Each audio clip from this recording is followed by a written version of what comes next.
Aquí Suto hace chitiá lengua ripalenque.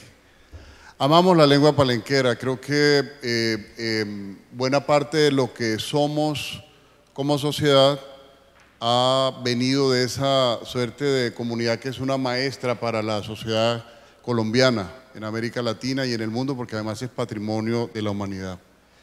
Quiero comenzar con una lectura a dos voces que nos van a hacer Yolanda y la profesora Inírida, que es un texto que a mí me gusta mucho. Creo que es el tono de lo que queremos hacer y le he pedido a ellas dos que me ayuden con este ejercicio. Y es un placer. El texto se titula Clotilde tiene una marca, por Gustavo Tatis Guerra. En la punta de la nalga Clotilde tiene una marca. No es un lunar, no es un lunar, no es una señal de sus caídas de infancia, no es un golpe, no es un golpe del columpio de madera improvisado con higos en la rama de un tamarindo, no es una limpia que le dieron cuando se quedó velando unos dulces en la tienda, no, el secreto de la marca de Clotilde no es un secreto pequeño, sino un sufrimiento público. Nada de nadie ha podido borrársela y a veces en las noches de lluvia vuelve a dolerle como si acabaran de hacérsela. Y Clotilde se unta un poco de arará rallado en mentol para aliviarse, pero ya no le duele en la punta de la nalga, sino en todo el cuerpo, y más allá de su cuerpo, en su espíritu. A Clotilde le duele en el alma que alguien le haya marcado una parte de su cuerpo. El secreto de su marca lo sufrió la mamá de Clotilde el día que lo puso y el papá de Clotilde. Y los hijos de Clotilde, mejor dicho, todo en la casa están marcados por esa señal. Y toda la ciudad está marcada por el dolor de Clotilde. Y yo también aquí en silencio estoy marcado por la señal de Clotilde. ¿Para qué lo voy a negar? La de Clotilde no son esos tatuajes que ahora se ponen las muchachas en lo más impredecible de su cuerpo.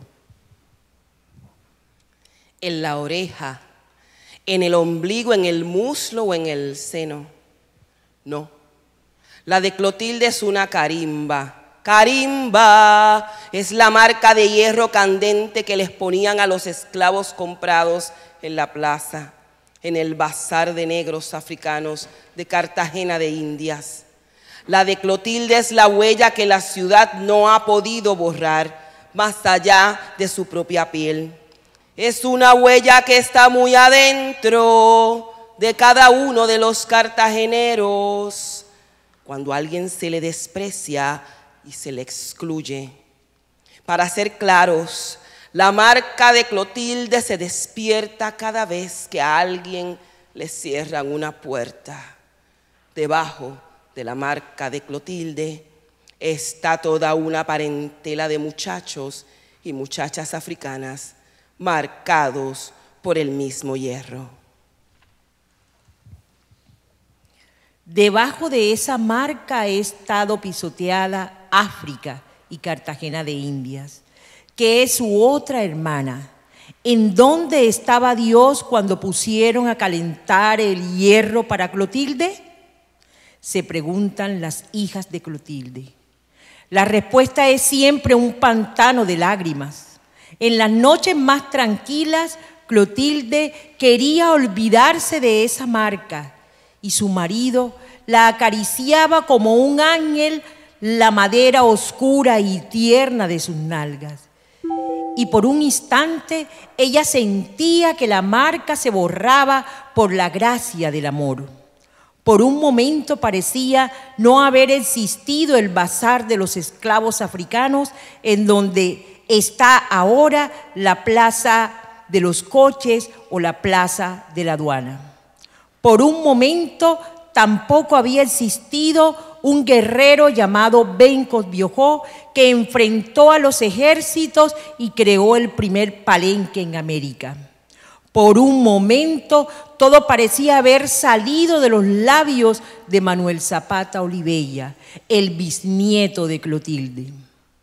Alguien quiso consolarla diciendo: tranquila mujer, que esa marca la tiene la mayoría de las mujeres negras de Cartagena, como si esos paños tibios pudieran consolar a Clotilde, como si el asunto se volviera poniéndole un poco de seda a la herida, pero no. Solo el señor Pedro Claver, que era un santo varón, había llorado por las noches frente a aquel espectáculo de la esclavitud que ahora dicen que desapareció del panorama de Colombia hace 150 años. Pero Clotilde no cree.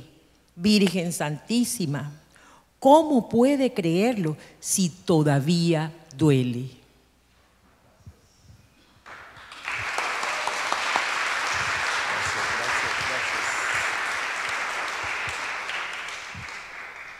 En esta calle, entre el siglo XVI y el siglo XIX, funcionaban 24 negrerías. Era una suerte de depósito de personas marcadas como Clotilde. Y hoy estamos adelantando un trabajo, Consuelo, muy importante, y es el ejercicio de reparación histórica a través de este espacio de la palabra tomada. Vamos a conversar, tenemos una hora. Seguramente tomarse la palabra para personas adictas, Andreisa, yo creo que el tema de los libros es una adicción. Adictas a los libros, y veo que Luciana vino con eso, tu propia muralla, ya está armando su espacio, interviniendo ahí su espacio. Nos vamos a centrar en eso, en cómo la palabra que se toma ayuda a reparar este dolor que hemos venido escuchando, que ha venido además recorriendo la geografía de América Latina con cada una de las intervenciones y generando una reflexión y unas posibilidades a través del trabajo que cada uno de ustedes hace en sus países. Qué interesante además que tengamos la posibilidad de encontrarnos en el centro de la cooperación española. Esta relación tan compleja, tan difícil, tan lacerante y tan desafiante que aún existe entre el norte y el sur, entre esta manera de entendernos como latinoamericanos, que es un campo importante, que es un campo que nos conecta, es como la suerte del ombligo que se mantiene todavía conectado a nuestra madre. Entonces necesitamos hacer un ejercicio que nos permita que este viaje que hemos adelantado por América Latina se concentre ahora en 4 países, en Panamá, en Brasil, en Argentina y en Colombia. Y en ese orden vamos a comenzar. Vamos a comenzar por las minorías, Mario. Es muy importante. Las minorías necesitan voz, espacio y presencia. Y yo quiero que la presencia... ¿Ah? Todavía no, exactamente. Vamos, pero aquí en este, tú y yo, sí, en este panel, minoría. Miren, exactamente. Vamos a hacer la presentación y creo que buena parte de lo que a veces separa son las presentaciones, las académicas, profesora, el doctorado o los eternamente candidatos a doctores que en el país tenemos muchos. Vamos a presentarnos, cada uno de ustedes se va a presentar a partir del asunto que los ató irremediablemente a los libros. ¿Cuál fue ese asunto que los hizo amar los libros? Y luego ya miramos los títulos y las agendas. Entonces vamos a comenzar, Mario, cada uno le voy a dar el turno, entonces cada uno se va a presentar. Luego de hablar de ese amor por los libros, vamos a explicar lo que en nuestros países hacemos para que la gente empiece a amar la literatura asociada al universo afrodescendiente. Entonces vamos a comenzar con Mario y luego le damos la palabra a Luciana, luego a Elsa y luego a Consuelo. Bienvenido a Colombia. Muchísimas gracias, pero yo venía básicamente a hacer una interpretación a partir de la música, porque si hablo del amor a los libros se me van los 7 minutos que tengo asignados. Así que yo prefiero hablar sobre la experiencia a partir de lo que es un género que discográficamente en Panamá es tardío, que es el calixo, porque las primeras manifestaciones o grabaciones de calixo en Panamá se sitúan en el año 51-52. Y ya Panamá tenía presencia discográfica desde el año 1907, y el calixo en términos internacionales, pues los primeros referentes ocurren entre el año 1912 y 1913, con un músico que lo reclaman muchas nacionalidades, que es el caso de Leonel Velasco. Yo voy a traer la experiencia de un intérprete de calixo. Hay un texto que se presentó a la convocatoria que lleva por título Cantautores de Calixos en Panamá.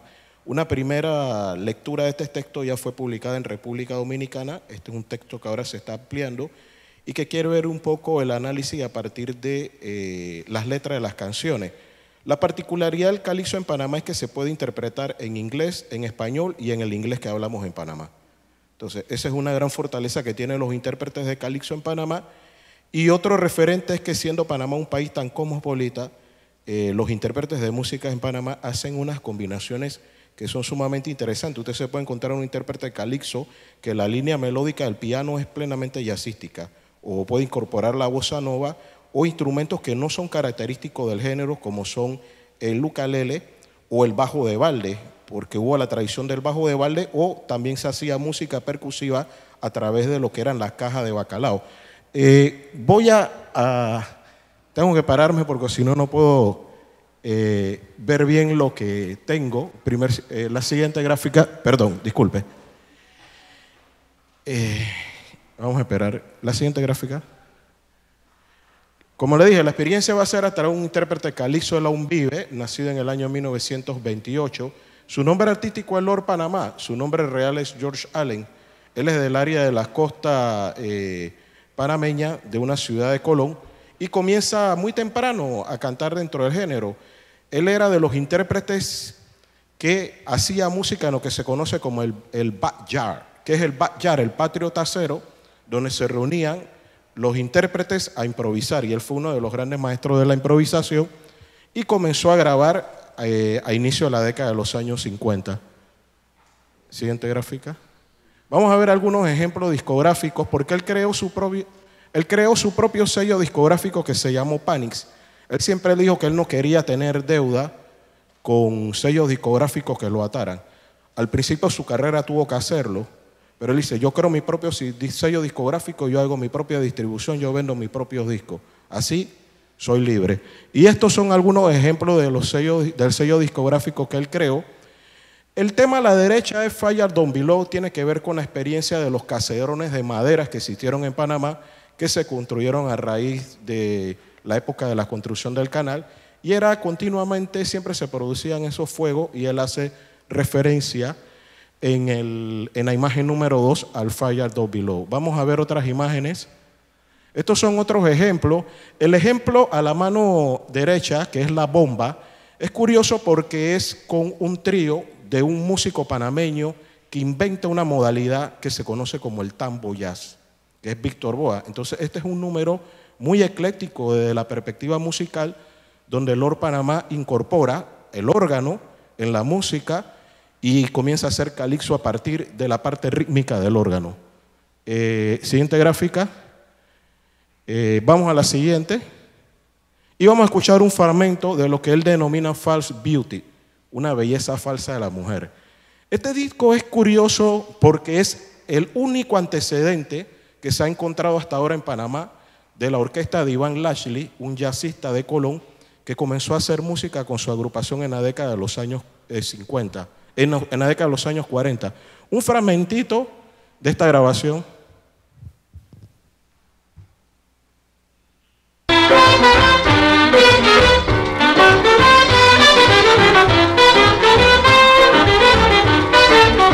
Yeah, when I land And in New York City, something funny happened to me.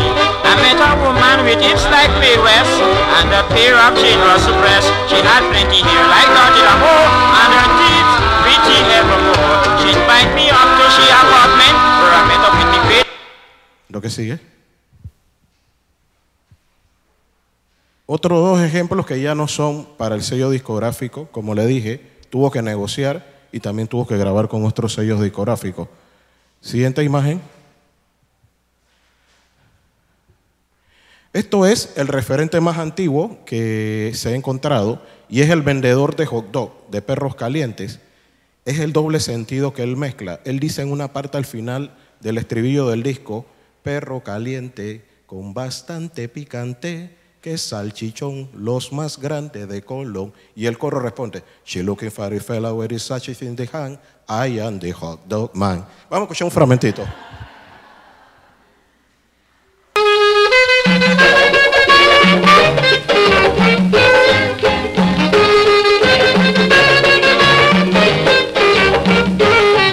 Hot dog, I am the hot dog man. Hot dog, I got a hot dog stand. You're looking for the fellow with his sausage in his hand. I am the hot dog man.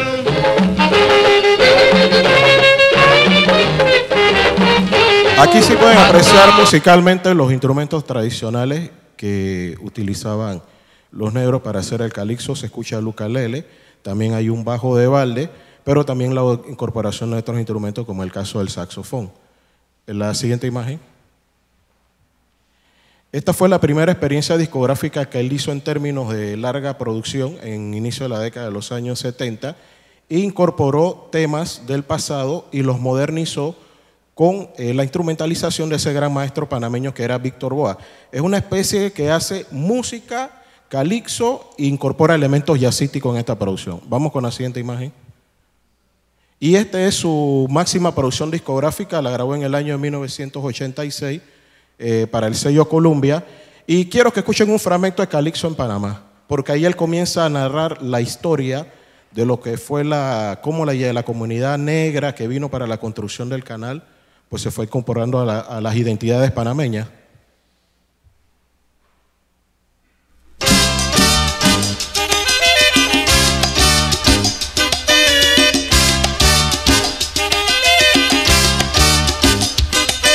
Calipso en Panamá, el único país en toda América.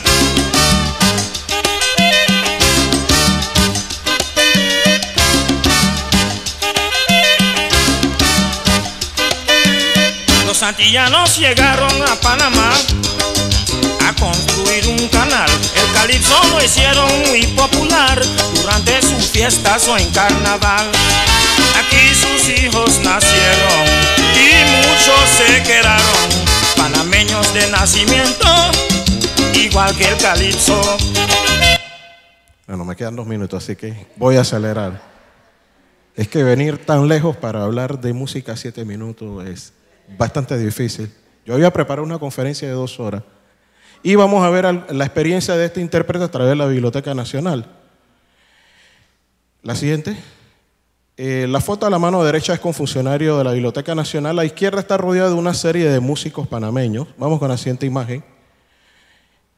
A él se logró en el año 2009 que se le entregara la máxima condecoración que da el gobierno de Panamá, que es la condecoración Vasco Núñez de Balboa.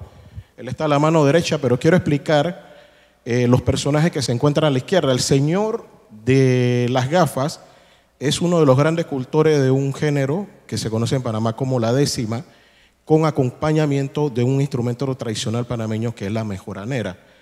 El siguiente fue un gran violinista panameño y la señora, intérprete magistral de la cumbia. Quiero manifestar que en Panamá hasta ahora se ha hecho un estudio de 28 variedades de formas de la cumbia y Lor Panamá. Vamos a la siguiente imagen. Estos son ejemplos que se encuentran información en el catálogo de la Biblioteca Nacional sobre este personaje, George Allen, Lord Panamá. La siguiente. Y otro ejemplo, vamos a ver, porque todavía me quedan 2 minutos. En el año 2007 se le quiso dedicar a los pocos intérpretes de calipso que quedaban vivos, eran 3, que eran de la década de los años 40 y 50, un homenaje en la Feria Internacional. Me correspondió organizar ese homenaje, al igual que hacer todo el levantamiento que es justificar el por qué había que darle la condecoración a Lord Panamá.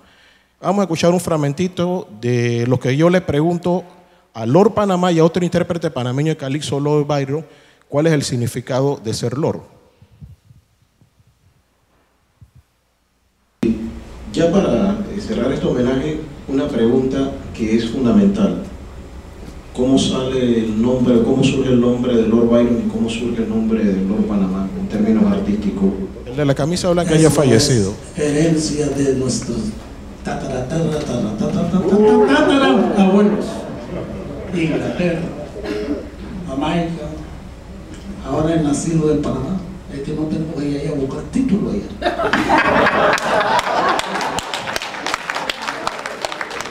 Bueno, como el calipso viene de Trinidad, Grenada y esos lados que más bien fue dominado por los ingleses, ¿no? Y la reina le puede, como se dice, dar este título a una persona en un acto muy importante, el Lord. Cuando te dicen Lord allá, es un significativo de alto rango. Entonces los cantantes de calipso de hace tiempo usaron el Lord, ¿no? Lord, así que L-O-R-D, pero ya en nuestro país le ponen L-W-O-R, Lord. ¿Sabes cómo es?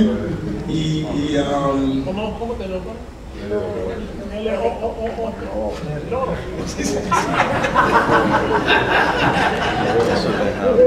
Sí, y entonces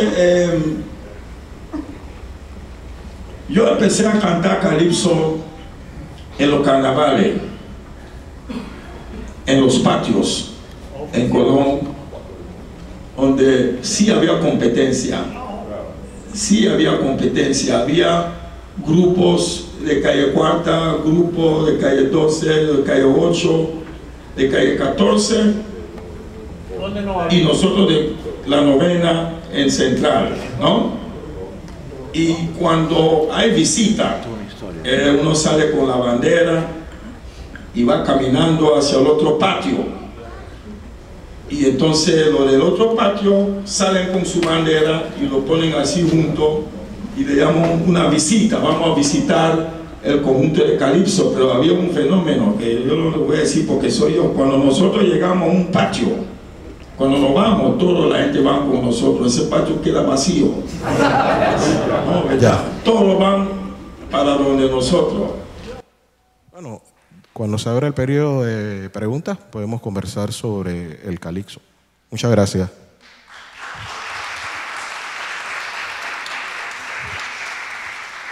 Nosotros tenemos en Palenque nuestro Lord, que es un cancamaján. Entonces ahí tenemos a Rafael Casiani, que es nuestro cancamaján. Sería como la traducción de ese Lord. Muchas gracias, Mario. Vamos a pasar a Brasil. Entonces, Luciana, por favor, se presenta. Bienvenida. Colombia tiene una relación compleja con el Brasil porque está cerca, pero nos ha separado el lenguaje. Nunca disfrutamos literatura en portugués ni música en portugués. Una experiencia bastante compleja en el Petronio Álvarez en Cali. Estuvo Carlinhos Brown y fue muy difícil que se entendiera su música, y el hombre tuvo que bajarse del escenario como nos bajamos nosotros y conectarse, y a partir de ese ejercicio ningún cantante internacional ha seguido en las tarimas. Tiene que bajarse a partir de esa experiencia de reconectarnos que ha sido difícil por el tema de la lengua. Bienvenida a Colombia. Muchas gracias, Moisés, porque ahora también estoy me sintiendo minoría. Soy la única que no soy hispanohablante. Entonces, por favor, perdonen por mis errores en el español. Bueno, cuando me invitaron a venir para este evento, me preguntaron con respecto de las políticas públicas de Brasil con relación a la cuestión de cultura afro y literatura, y lo contesté, no tenemos. Es verdad que no hay una política pública en vigor hoy en Brasil.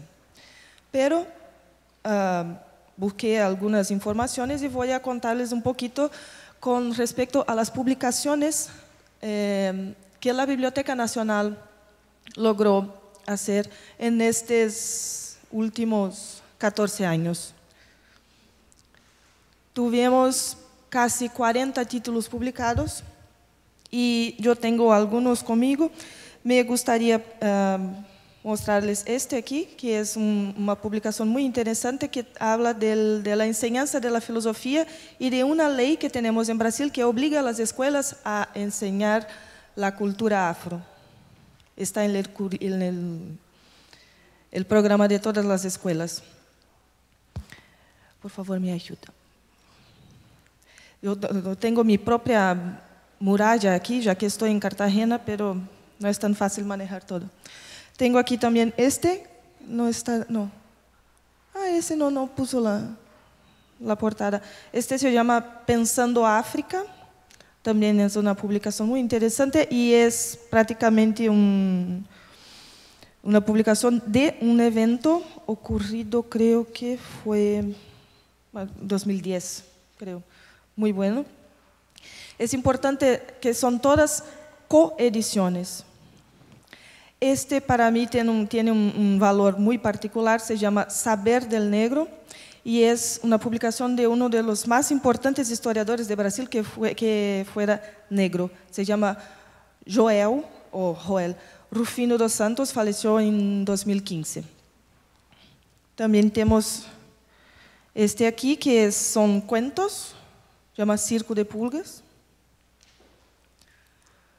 Pero tuvimos un marco muy importante en la política de Brasil en 2013, en el gobierno de la presidenta Dilma.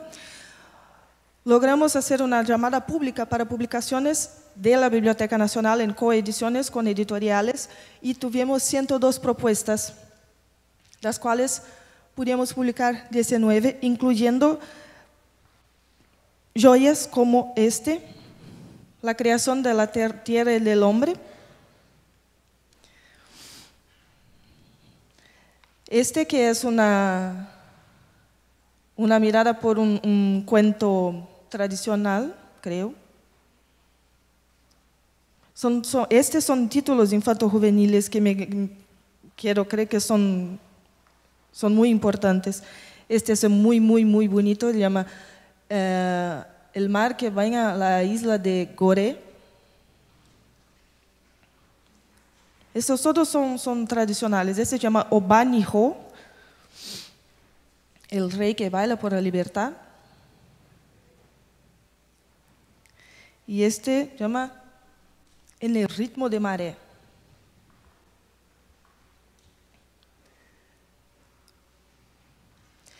Y para mí también tuvimos la publicación de este CD, que es particularmente sobre el tráfico de esclavos en Brasil. Es un contenido muy impactante, pero no podemos no hablar de esto. Y tenemos esta colección aquí que es para mí muy preciosa, llama Personalidades Negras. Salió la imagen. Entonces, en 2 años publicamos 11 títulos, incluso el de Pelé, ¿no? Ya que estamos... El Pelé, y otros 10 títulos. Aquí tengo 10 aquí. Lamentablemente no tengo el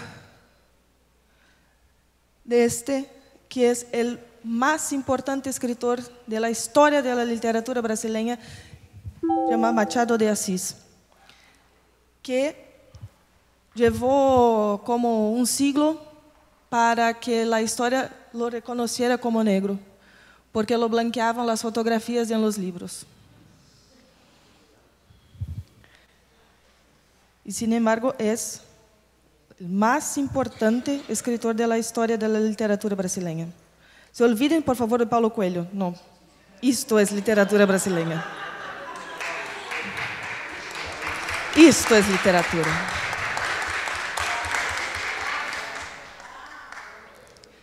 Y tenemos también, de unos años para hoy, tenemos un rescate de esta escritora que es fundamental también en la literatura brasileña, se llama Carolina María de Jesús. Fuera una, no sé cómo se llama en español, pero vivía en una favela. Es una favela. Era favelada, era muy pobre, pero es una escritora brillante. Y este es el libro de la colección de las personalidades negras y la ilustración en azul abajo fue del último lanzamiento, que no es de la Biblioteca Nacional, pero la investigación, todos los datos son de la colección de la biblioteca, porque tenemos un fondo de esta escritora en la biblioteca y tuvimos el lanzamiento de esta publicación hace como 10 días en la biblioteca con la hija de Carolina. Es muy, muy importante y muy linda su escrita. Y para cerrar, tenemos esta escritora, llama Conceição Evaristo. La biblioteca lanzó este libro, llama Ojos del Agua. Y no quiero mentir, pero creo que es la primera vez en la historia que tenemos una mujer negra que se candidató a la Academia Brasileña de Letras. Estamos en el proceso, hay un movimiento todo de los artistas y de los escritores para que ella sea electa, pero no sé cómo va a ser porque, como sabemos, las academias son un poco complejas, un poco machistas, un poco blancas, un poco blancoides. Poco, muy poquito. Pero, a ver, hay esperanza. Podemos conversar un poquito más después. Muchas gracias. Ah, sí, faltó una cosa muy importante. De estos casi 40, tengo conmigo estos y otros aquí, son 27 que estoy trayendo para la Biblioteca Nacional de Colombia.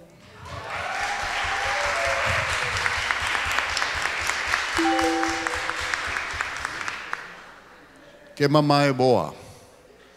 Luciana, para que nos lea aquí en portugués una frase, un texto que habíamos justo seleccionado de Carolina María de Jesús. Sí. Cuarto de espejo. Sí, este libro es muy importante. ¿Quieres que lea en português? Por favor. Que mamãe boa! Quando as mulheres feras invadem meu barraco, os meus filhos lhe jogam pedras. Ela diz, que crianças mal educadas. Eu digo, os meus filhos estão me defendendo. Vocês são incultas, não podem compreender. Vou escrever um livro sobre a favela. Obrigado. Argentina fue nuestro invitado a la Feria Internacional del Libro, pero también invitamos al Museo del Pescador de la Boquilla. Los jóvenes que ayer interpretaron magistralmente los tambores estuvieron en Bogotá. Se hicieron las paredes de bareque, se llevaron. Yo había pedido que se hiciera una simulación de las bancas como una embarcación e hicieron la embarcación. Y se llevó una embarcación de la Boquilla, una embarcación tradicional, a la Feria Internacional del Libro. Y lo hicimos porque no hay un mejor lugar para interpelar a la sociedad colombiana que la Feria Internacional del Libro. Van 300.000 personas y nosotros tenemos hace 8 años una fiesta de las lenguas. En la Feria del Libro se oye hablar en lengua palenquera, hay una franja de lectura en lengua de señas, hay un trabajo permanente que al principio, y nos lo confesó el presidente de la Cámara Colombiana del Libro, que veía con sospecha un pabellón en la Feria del Libro donde no había libros. Pero luego entendió que el conocimiento caminaba y hablaba, portado por las comunidades indígenas y los afrodescendientes y los palenqueros y los gitanos y en la lengua de señas y en el sistema braille. Hicimos un ejercicio con tu país. Andreisa fue a preguntar en el pabellón por la literatura afroargentina. ¿Y qué te dijeron, Andreisa?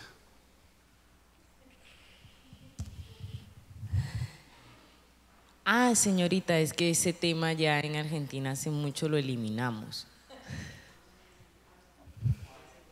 Pero nosotros habíamos invitado a Lucía Dominga, la líder del movimiento afroargentino, para que contara la presencia del tema afroargentino. Creo que eso es parte del trabajo de interpelar que hace el Ministerio a través de la Dirección de Poblaciones, y fue una experiencia maravillosa. Entonces, tienes un antecedente reciente de presencia de la literatura en la Feria Internacional del Libro, con un pabellón polémico, y con esa introducción te damos la bienvenida, Elsa. Muchísimas gracias, Moisés, y quiero decirles primero buenos días a todos, y en nombre del director de la Biblioteca Nacional, Mariano Moreno, Alberto Mangel, y del mío propio, agradecer muy especialmente a los organizadores de este evento y a Consuelo, a Patricia, a Alejandra, a Zaira, por permitir que la Biblioteca Nacional esté presente hoy en Palabra Tomada.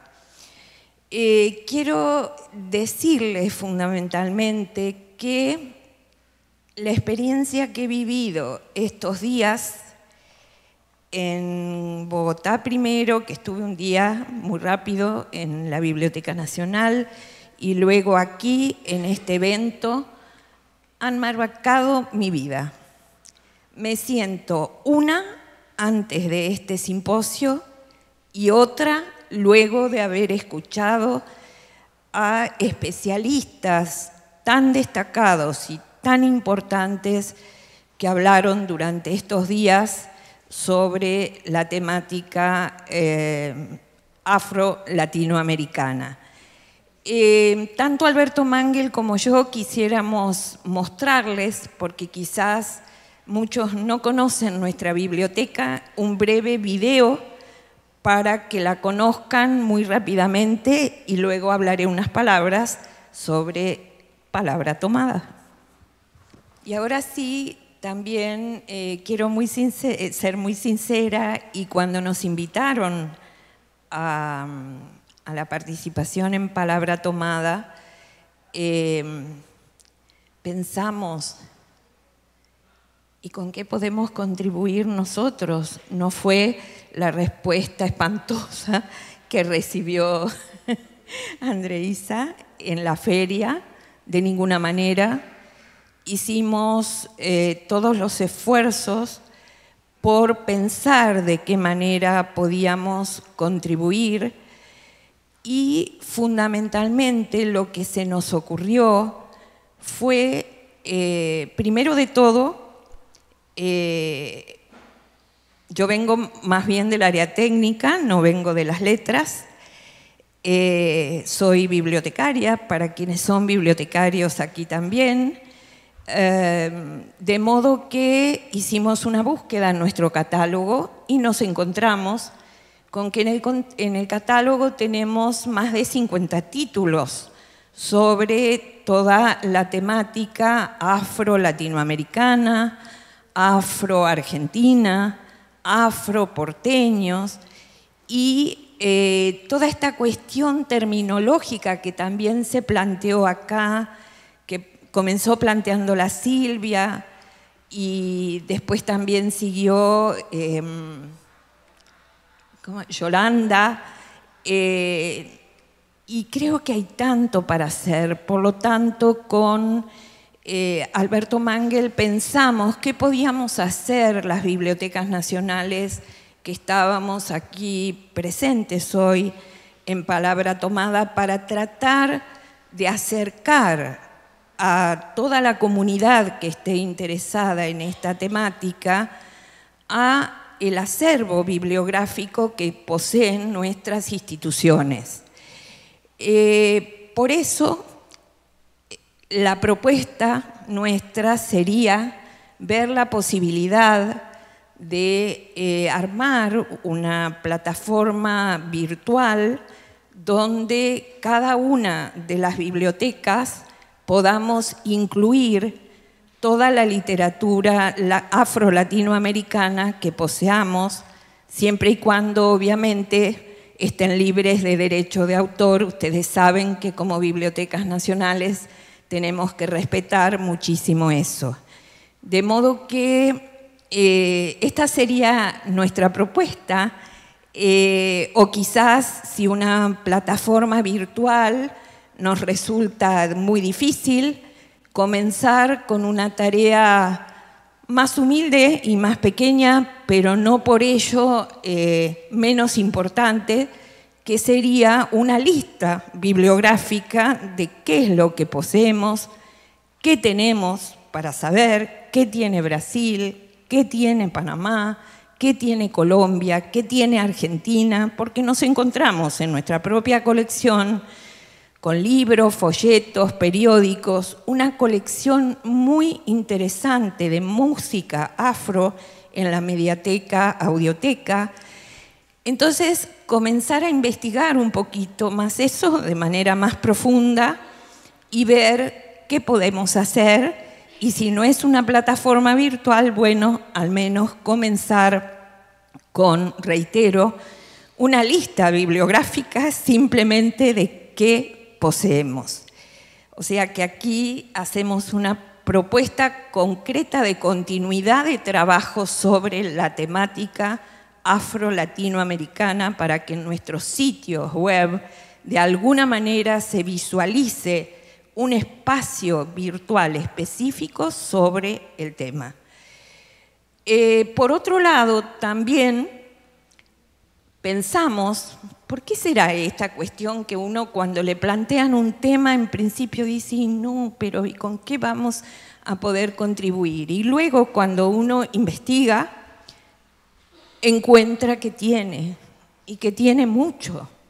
Entonces, también nos propusimos darle valor a una muestra, una exposición que hicimos durante el año pasado, en el año 2016, en el primer semestre del 2016, que para nosotros fue bastante traumático porque hubo un cambio de gobierno en ese momento, y quizás por eso un poco se nos pasaba esta exposición, que se denominó Antepasados, los afroporteños en la cultura nacional.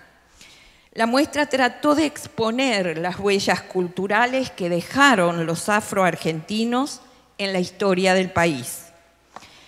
En la muestra se citaron investigaciones, expertos escribieron sobre el tema, se mostraron libros que se estaban produciendo tratando de situar a la biblioteca como parte de los esfuerzos de reconstruir una historia soterrada del país.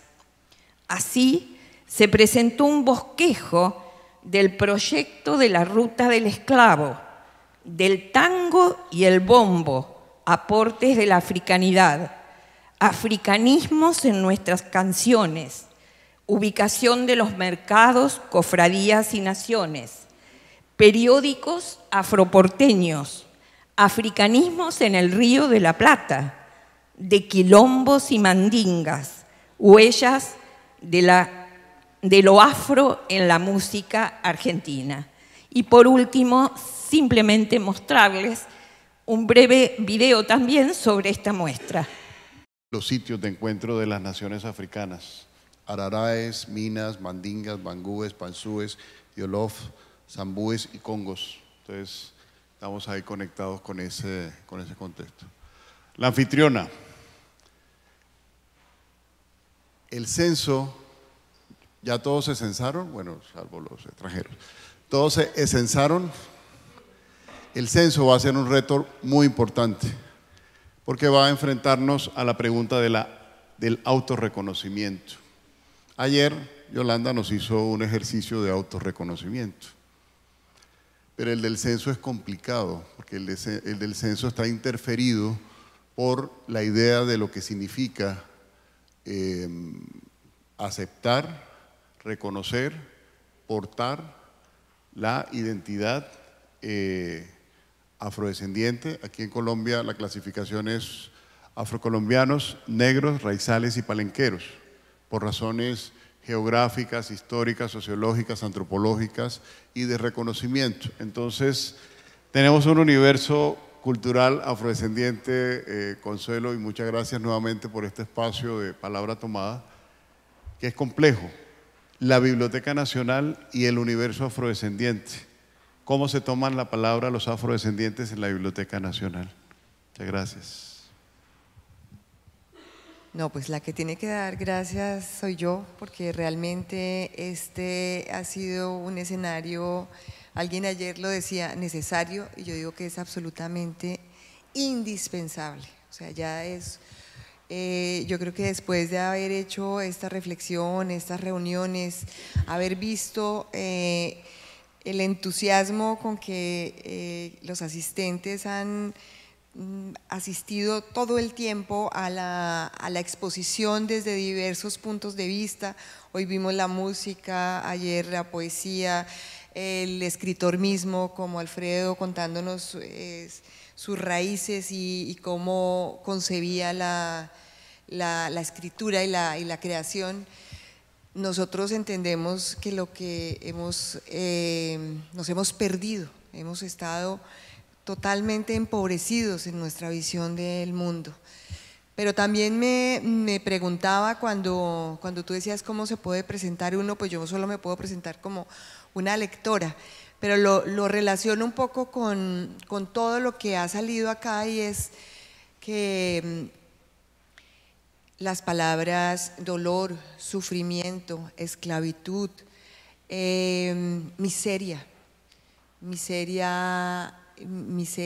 educativa, miseria física, desplazamiento, son palabras mayores que hemos permitido todos quienes hemos coexistido con el aplastamiento que han sufrido poblaciones. Pues ya ayer se mencionaba una comparación con el genocidio nazi, pero realmente la infamia y la atrocidad que se ha cometido comerciando con la vida humana, comerciando con el cuerpo, comerciando con el pasado, con los afectos, con las emociones de la cultura de los africanos. Esa esclavización y esa negación de su humanidad es algo que no tiene precedente y que no puede seguir sucediendo, porque lo que hemos visto es que se ha transformado de una determinada manera, pero no se ha acabado. Entonces, yo hacía una reflexión desde la ética, y es que lo hemos permitido nosotros, todos lo hemos permitido. Y uno como lector, lo que quisiera es transmitirle a los demás la experiencia de lo que es saber que estamos en una comunidad, y esa comunidad la formamos todos. Todos, absolutamente, los desposeídos, los desclasados, porque además son las categorías que imponen quienes han detentado el poder. Precisamente Martin Luther King hablaba de tres grandes males, que eran el racismo, la explotación económica y el militarismo. Y yo diría que el otro mal que los conjuga a todos es la indiferencia. ¿Y para qué sirve precisamente la literatura? ¿Para qué sirve recoger las expresiones de la cultura escrita y la cultura, toda la cultura? Hoy hablamos de la cultura musical. Pues sirve para eso, para combatir la indiferencia. Sirve para generar empatía con mundos posibles y con mundos muy ricos, como es el mundo de la cultura afro. Entonces, yo lo único que tengo es agradecimiento con quienes nos han acompañado, con Alejandra, te felicito aquí públicamente, te digo que es uno de los escenarios más importantes.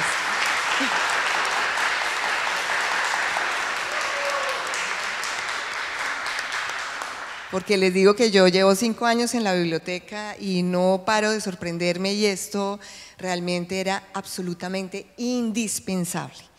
Entonces, bueno, diciendo esto, hago como el nexo entre lo que es la ética de quienes hemos permitido y quienes hemos convivido con estos horrores y esta atrocidad, y hago el salto hacia lo que es la estética. Esto es yo estudié filosofía y mi tesis fue sobre Schopenhauer, y realmente esto es lo que tenemos que hacer, que es lo que nos hacía, un llamado ayer nos lo hacía Yolanda: escriban, escriban. La única manera de entender al otro es a través de sus historias, a través de sus emociones, a través de su visión de mundo. Para eso es la literatura. Ahora, las bibliotecas nacionales estamos precisamente para divulgarlo, estamos para lograr que todo el universo tenga acceso a esas voces. Entonces, nosotros, y tú lo decías antes, no hemos recordado que hubo un mandato muy importante a través de la UNESCO, el decenio de la cultura afro, ¿cómo se llama? Se llama Decenio Internacional Afrodescendiente. Ese fue un llamado de atención muy importante, porque fue un mandato que tienen ustedes en las bibliotecas, que han hecho ustedes por la cultura, por visibilizarla y por darla al acceso. Entonces, ese campanazo fue muy importante. En la biblioteca se han hecho, a partir de ese mandato, exploración de qué tenemos y sobre todo de qué no tenemos. Una de las cosas que salió a flote fue que nosotros tenemos, una de las funciones de la Biblioteca Nacional es coordinar la red de 1.485 bibliotecas, y una de sus funciones es comprar los materiales de lectura, tanto la lista básica con la cual se conforma una biblioteca, que son 2.500 ejemplares, y actualizar anualmente las colecciones de esas mismas bibliotecas. Y nos dimos cuenta que teníamos un bache muy fuerte en la lista básica, y ya tenemos alrededor de 100 libros que tienen que ver con la historia y la cultura afro, y no solo la literatura, sí teníamos libros de nuestros escritores afrocolombianos, pero también es muy importante llevar libros sobre la cultura afro, sobre todo lo que se ha producido, incluso pues a nivel internacional, el libro de Kapuczynski, de Ébano, muchas reflexiones que tienen que ser, son reflexiones universales que obviamente se aplican a todo lo que está sucediendo en nuestro país. Entonces, a partir de eso nos dimos cuenta que teníamos cosas muy valiosas en la biblioteca, y la primera es que tenemos una copia de un archivo muy importante de Zapata Olivella, que cuando él era director del Centro de Cultura Popular, hizo unas entrevistas múltiples, eso se llamó La Voz de los Abuelos, en diferentes partes del país, en donde recogía las historias, recogía toda la visión de mundo que tenían afrodescendientes en diferentes partes. Son 1.500 cassettes valiosísimos que ya se transcribieron y que están digitalizados, y los originales están en Estados Unidos en la Universidad de Vanderbilt. Pero esta es una ocasión para contarles que ahí hay unos materiales para trabajar. Son muy importantes, o sea, decirles a ustedes que esto son descubrimientos que hacemos gracias a este tipo de cosas. Estaban allí, pero no los habíamos reivindicado para los académicos y para los investigadores. Lástima que Darío ya no esté, pero bueno, ya le conté esta mañana en el desayuno. Por otra parte, nosotros tenemos una actividad, una empresa, o ¿cómo se llama? Un proyecto que se llama Biblioteca Básica de Cultura Colombiana. Este es un proyecto que hemos ido haciendo durante los últimos 3 años, en donde publicamos digitalmente los libros que consideramos canónicos de la cultura colombiana. Y no solo, pues no es porque lo decida la Biblioteca Nacional, tenemos un comité coordinador editorial excelente que hace pues todo un recorrido. ¿Y de qué se trata esta biblioteca básica? De llegar a 150 títulos que estén en todas las bibliotecas y que estén también por acceso digital para nuestras regiones. Hoy hablaba, pues que tú preguntabas cuáles son las diferencias entre que ahora haya la competencia de lo digital, y yo digo, no es competencia, es una ayuda, una gran ayuda, porque precisamente en las regiones y en muchísimos, departamentos de este país no hay una sola biblioteca, no hay una sola librería. Entonces las bibliotecas tienen que cumplir las funciones que las librerías que no existen pues no están brindando en las regiones. Entonces esta biblioteca básica tiene, hasta el momento llevamos estos 4 libros publicados. El de Hazel Robinson, que es de San Andrés, es un libro muy que no se consigue, por ejemplo. Entonces lo digital permite que circulen esos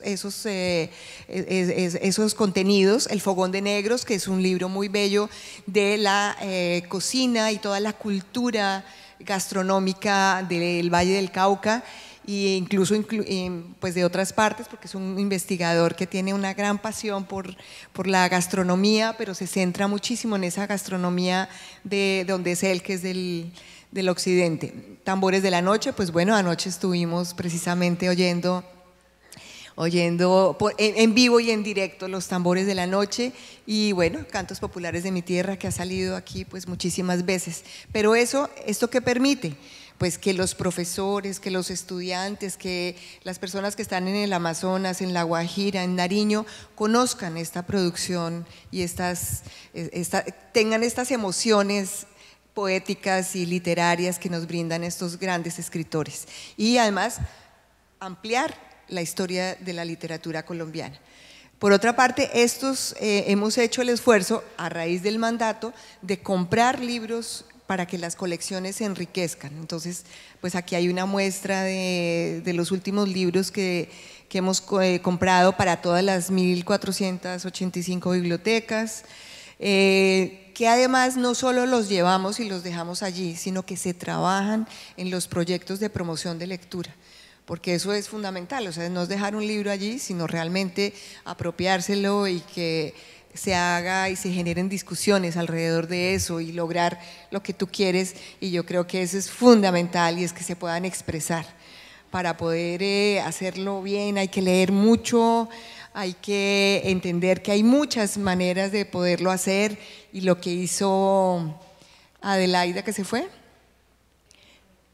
que es recrear desde otra perspectiva una historia, una visión de personajes, darles esa voz que es distinta, y hay miles de voces que no hemos escuchado y que queremos oír.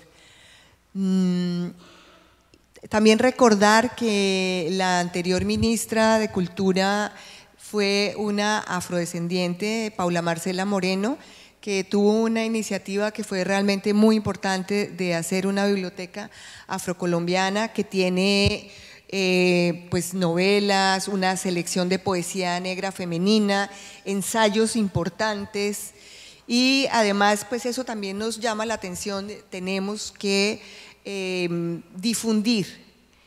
Por ejemplo, Roberto Burgos ha salido aquí, dijo Alfredo que le había robado un personaje también, es maravilloso, esos robos son ultra permitidos. Entonces, pues yo solamente quiero decirles que esto es una deuda que tenemos que seguir pagando, pero la tenemos que hacer entre todos. Eso no es solamente nosotros producir los libros, sino que ustedes los escriban. La idea es precisamente incorporar las voces que hagan posible este cambio ético, porque es un cambio ético el que requiere que sepamos que vivimos en comunidad y que tenemos los mismos derechos, y que las voces, sumar más voces es absolutamente fundamental. Entonces, la Biblioteca Nacional está abierta. Agradezco muchísimo a Luciana, que nos va a hacer esta donación, a ti esta propuesta. Nosotros tenemos una plataforma ya de libros, por supuesto que podemos trabajar en eso, entonces me parece fantástico. Muchas gracias.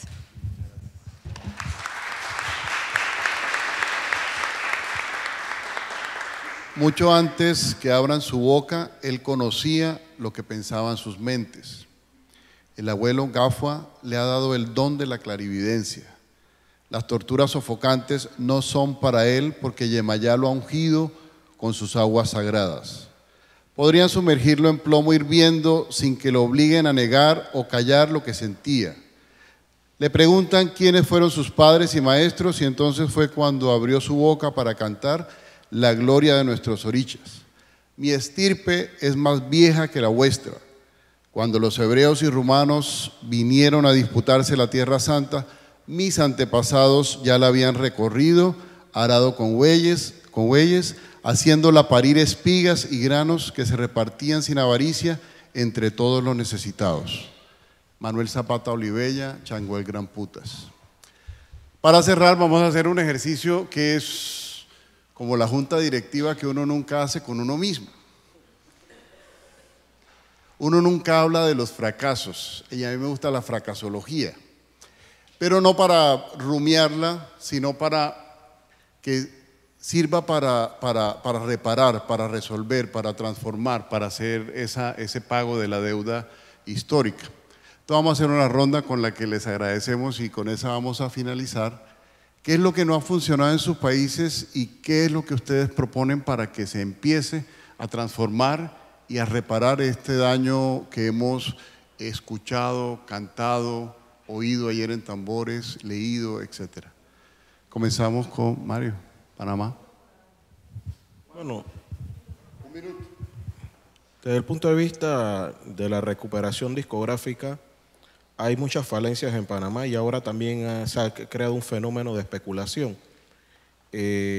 La presencia extranjera ha comprado mucho material discográfico de Panamá y se han perdido producciones valiosas porque en términos de sellos con fortalezas en Panamá, estamos hablando de aproximadamente medio siglo. Anteriormente todo era muy artesanal, se hacían las grabaciones, la matriz, se mandaban internacionalmente, eran tirajes cortos y hace falta ordenar más el proceso de recuperación discográfica de la música, de distintas perspectivas. Otra falencia es el que no hay bitácoras de grabaciones.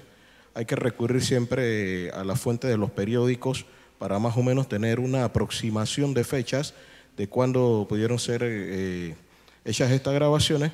Y desde la perspectiva de la biblioteca, bueno, lo que creo que el mal que tienen todas las bibliotecas, que hace falta mayor recursos para poder estos procesos de recuperación discográfica, pues hacerlos en otros formatos más amigables para la gente, ¿no? Yo diría que eso pueden ser las razones en el término de la música. Muchas gracias. Luciana.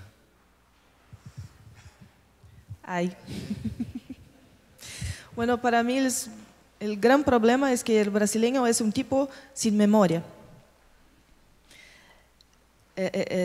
La memoria le falta en tal proporción que ahora estamos viviendo un momento muy, muy delicado, muy complejo en el Brasil porque tenemos elecciones ahora en octubre y hay gente que pide intervención militar.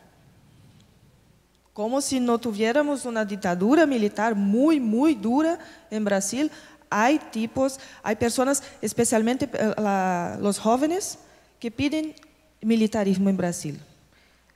Y este es muy serio, es muy grave. Y es una falencia estructural de la cultura toda que no tiene presupuestos, que no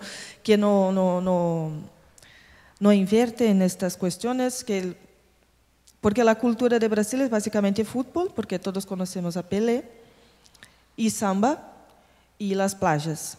Pero la cultura de los afectos, la cultura del pensamiento está un poco perdida. En verdad que no sé cómo hacer para recuperar, pero compartir con todas estas ideas para mí ya es un poco que me trae un poco más de paz. Elsa. Bueno, en nuestro país pasa algo muy similar a lo que sucede en Brasil. Hay una falta de memoria total con respecto a nuestra Biblioteca Nacional y la temática que nos convoca aquí en estos días.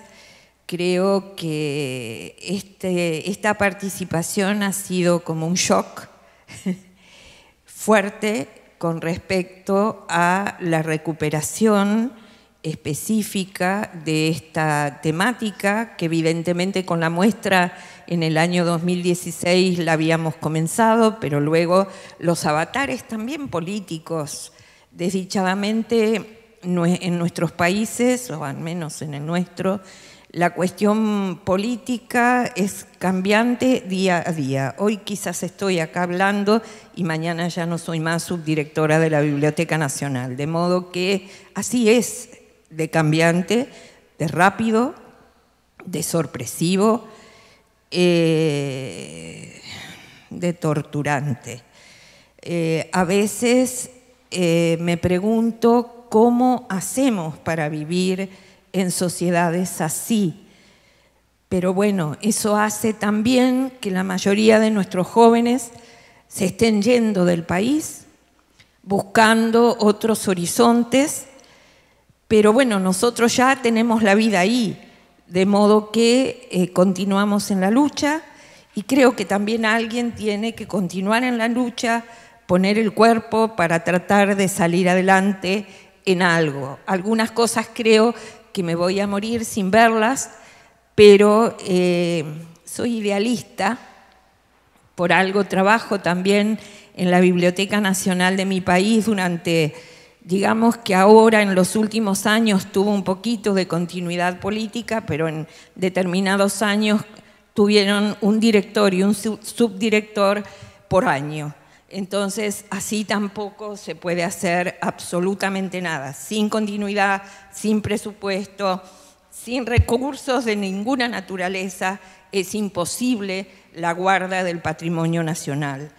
Lo que lamento es que se pierde el patrimonio nacional argentino. Eso es muy serio, muy triste y muy delicado. Y no me voy a poner a llorar porque si no voy a terminar con el tango. Por otro lado, quiero decir que ustedes tuvieron una muestra muy concreta en la Feria del Libro con lo del fútbol. O sea que a nosotros también nos pasa lo de Brasil. En Brasil es fútbol y samba, ¿no? Y playas. En el caso nuestro es fútbol, más fútbol, más fútbol, más fútbol, más fútbol, más fútbol, más tango, más que sí tenemos un territorio bellísimo, impresionante para que todo el mundo conozca, y el Papa más o menos.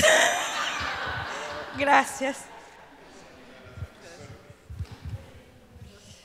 Pues yo creo que nuestra sociedad sí está muy fracasada porque yo creo que es la educación, lo que ha fracasado en nuestra sociedad es que es una sociedad iletrada que ha permitido que convivamos con esto que ya hemos mencionado, pero que prospere la corrupción. O sea, la corrupción del ámbito político es el reflejo de todo lo que vivimos en el día a día, que permitimos constantemente.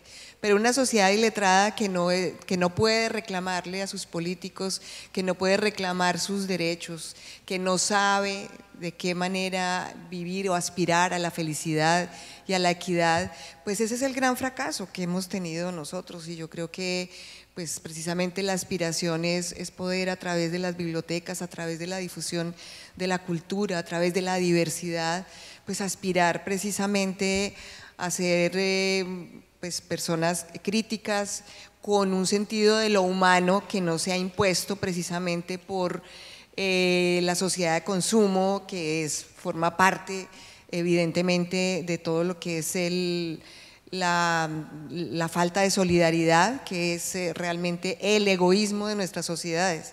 Gandhi decía que lo peor de los malos es la indiferencia de los buenos. Entonces, y yo creo que la cultura, la educación, la lectura es lo que permitiría de alguna manera una sociedad distinta. Entonces, pues hemos fracasado hasta el momento, pero bueno, ahí vamos. Creo que hemos tenido estos días una suerte de viaje con un pasaporte que se nos está quedando sin hojas visitar tantos lugares al tiempo. No nos hemos movido de aquí, pero hemos recorrido América Latina, hemos sentido el dolor que se ha escrito, que se ha cantado, que se ha contado, que se ha invisibilizado, que se ha intentado acallar. Tenemos además un reto muy importante. Estamos en el Decenio Internacional Afrodescendiente y los países de este continente han sido bastante parcos en tomar decisiones de Estado frente a lo que significa una presencia de alrededor de 200 millones de afrodescendientes en este territorio.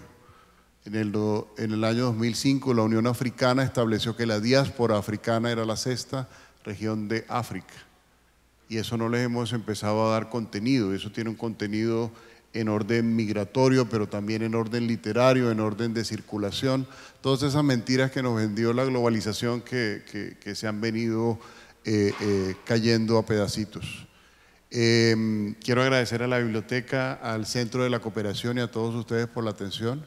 Creo que el viaje continúa e introducirnos en Panamá, en Brasil, en Argentina y recordar lo complejo que estas crisis, que contradictoriamente son crisis, pero son como crisis permanentes, que es una absoluta contradicción, nos hacen también tomar decisiones alrededor de lo que significa un oficio tan importante como el estar relacionado con los libros, como vivir para los libros, enviciarse en los libros, llamar a que se escriban los libros, leerlos como los lee el maestro Banín. A todos muchas gracias. Alejandra, nuevamente muchas gracias y un aplauso para ella que ha sido alma de este espacio. Andreisa, todos tuyos. Muchas gracias a cada uno de estas personas encargadas de hacer la agenda de las bibliotecas nacionales de los países o de diversos países de América Latina. La música como escritura, la producción literaria, fortalecer la memoria afro y reparar la deuda histórica con visibilidad y apropiación de la literatura afro fueron algunos elementos que quedaron planteados en este panel. Vamos a agradecerles a cada uno de ustedes por participar, por abrir la posibilidad de estos encuentros.